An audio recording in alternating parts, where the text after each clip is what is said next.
Assalamualaikum warahmatullahi wabarakatuh. Jumpa lagi dengan kami Dapur SS Channel. Kali ini Dapur SS Channel ingin membagi resep minuman serai hangat ala Dapur SS. Marilah kita saksikan video kami berikut ini. Oke, Dapur SS Channel kali ini juga ingin membuat minuman berkhasiat lagi. Ini adalah serai yang kita bakar ya. Sama ini juga fungsinya untuk menjaga kesehatan tubuh dan insya Allah bisa menghangatkan badan dan terbebas dari segala macam penyakit yang ingin menyerang tubuh kita.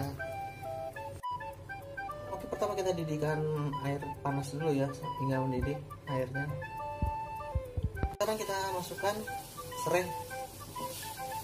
Serah kalian mau berapa batang serai. Kalau kami memakainya 4 di sini, dan juga gula jawanya biasa ya, 1 cepol gitu.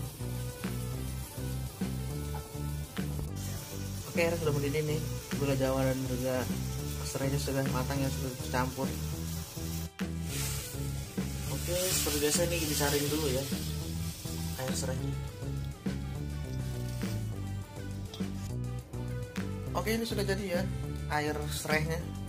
Ini benar-benar sehat dan alami, hanya memakai serai, batang serai, lalu gula aren dan juga air aja. Ini tinggal direbus.